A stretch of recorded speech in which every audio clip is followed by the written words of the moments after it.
CM బట్టి విక్రమార్క అయితే చెప్పినట్టుగా తెలుస్తోంది.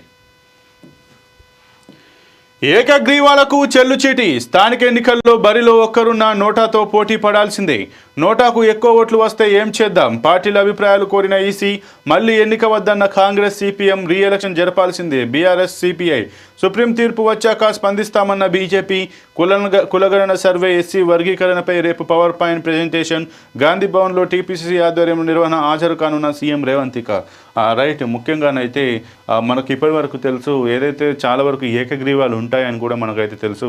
ఎవరైతే అక్కడ ప్రధాన పార్టీలు కావచ్చు, ఇండిపెండెంట్ అభ్యర్థులు ఏ పోటీ చేయాల్సినటువంటి అభ్యర్థి లేనప్పుడు, అక్కడ ఒకటే అభ్యర్థి ఉన్నప్పుడు మాత్రం అక్కడ ఏకగ్రీవంగా చేసుకుంటుంటారు. లేదంటే కొన్ని గ్రామాలలో మాత్రం ఆ గ్రామస్తులందరూ కలిసి తీర్మానం చేసి ఎవరైతే గ్రామ ప్రయోజనాల కోసం పెద్ద ఎత్తున నిధులను ఇస్తారో, గ్రామ సంక్షేమ నిధిని ఇస్తారో వారిని ఆ యొక్క గ్రామ సర్పంచ్ కావచ్చు, ఎంపీటీసీ కావచ్చు ఏకగ్రీవం చేసేటువంటి అవకాశం ఉంది. అయితే ఈ నేపథ్యంలో ఏకగ్రీవాలపైన అయితే, అలాగే ముఖ్యంగా నోటా పైన అయితే ఈసీ అయితే దృష్టి పెట్టినట్టుగా తెలుస్తుంది.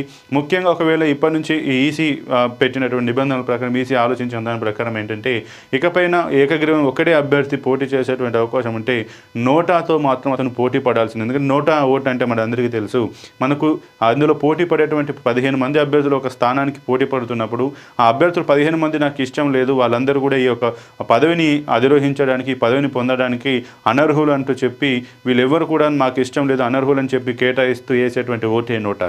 ఈ నోటాకు సంబంధించి దీనిపైన ఈసీ ప్రత్యేకంగా దృష్టి పెట్టినట్టుగా తెలుస్తుంది.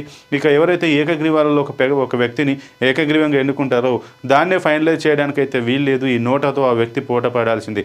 ఒకవేళ కొన్ని చోట్ల కొన్ని సందర్భాల్లో ఆ పర్సన్ కన్నా నిలబడేటువంటి ఒక్క వ్యక్తి కంటే కూడా నోటాకే ఎక్కువ ఓట్లు వస్తే అప్పుడు ఎలాంటి చర్యలు తీసుకోవాలి, ఏ రకమైన చర్యలు తీసుకోవాలి, మళ్ళీ రీఎలక్షన్స్కి పోవాలా వద్దా అనే దానిపైన కూడా ఈసీ అయితే పునర్విచారణ చేస్తున్నట్టుగా అయితే అర్థమవుతుంది.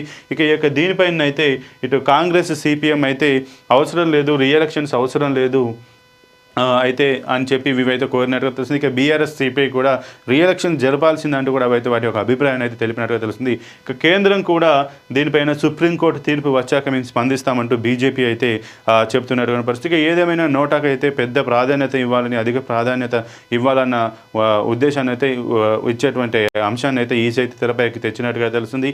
ఎందుకంటే ఇప్పుడున్నటువంటి సమాజంలో చాలా వరకు మనం నిన్ననే చూసాం, చాలామంది సిట్టింగ్ ఎంపీలలో 42% వరకు, 41-42% వరకు కూడా క్రిమినల్ కేసులు ఉన్న వాళ్ళే ఉన్నారు. వాళ్ళపైన పెండింగ్ కేసులు కూడా ఉన్నాయి.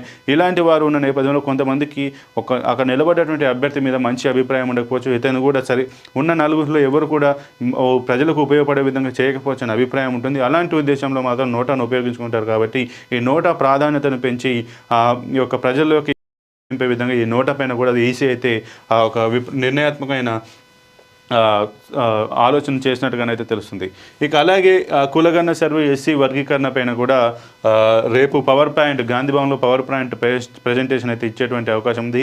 ఇది గాంధీ భవన్లో అయితే నిర్వహిస్తున్నారు. ఇక ఈ యొక్క పవర్ పాయింట్ ప్రజెంటేషన్కి అయితే సీఎం రేవంత్ రెడ్డి అయితే హాజరవుతున్నారు తెలుస్తుంది. ముఖ్యంగా కాంగ్రెస్ గవర్నమెంట్ అయితే ఈ ఎస్సీ వర్గీకరణ అలాగే బీసీ కులగణన అయితే పెద్ద ఎత్తున అయితే ప్రాధాన్యత తీసుకొని చేసుకున్నట్టు తెలుస్తుంది. ఇక ఎస్సీ వర్గీకరణ గురించి మాకు 11% రిజర్వేషన్ కేటాయించాలంటూ మందకృష్ణ మాదిగ కూడా సీఎం రేవంత్ రెడ్డిని కలిసి వారి యొక్క ఏవైతే డిమాండ్లు ఉన్నాయో వాటిని కూడా సీఎం రేవంత్ రెడ్డి దృష్టికి తీసుకుపోయి వ్యక్తపరిచినట్టుగానే అర్థమవుతుంది. ఇక ఈ నేపథ్యంలో కాంగ్రెస్ ప్రస్తుతం ఉన్నటువంటి గవర్నమెంట్ మాత్రం 8% మాత్రమే ఎస్సీలకు రిజర్వేషన్ ఇస్తామంటూ ఏదైతే తీసిందో దీనిపైన కూడా కొంత ఒక చర్చలు అయితే జరుగుతున్నాయి, భేదాభిప్రాయాలు, భిన్నాభిప్రాయాలు అయితే ఉన్నాయి. అలాగే ఇక ఎస్సీ వర్గీకరణ నేపథ్యంలో ఇటు మాదిగలకు, మాలలకు కూడా కొన్ని అభిప్రాయ భేదాలు ఇద్దరికైతే ఇప్పుడు వర్గపోరు నడుస్తున్నట్టుగా ఉంది మనకైతే తెలుస్తుంది. ఇక ఏదేమైనా ఇక ఎస్సీ వర్గీకరణ పైన అయితే రేపు ఎస్సీ వర్గీకరణ కులగణన పైన కూడా రేపు గాంధీ భవన్లో పవర్ పాయింట్ ప్రెజెంటేషన్ అయితే నిర్వహించేటువంటి అవకాశం ఉంది.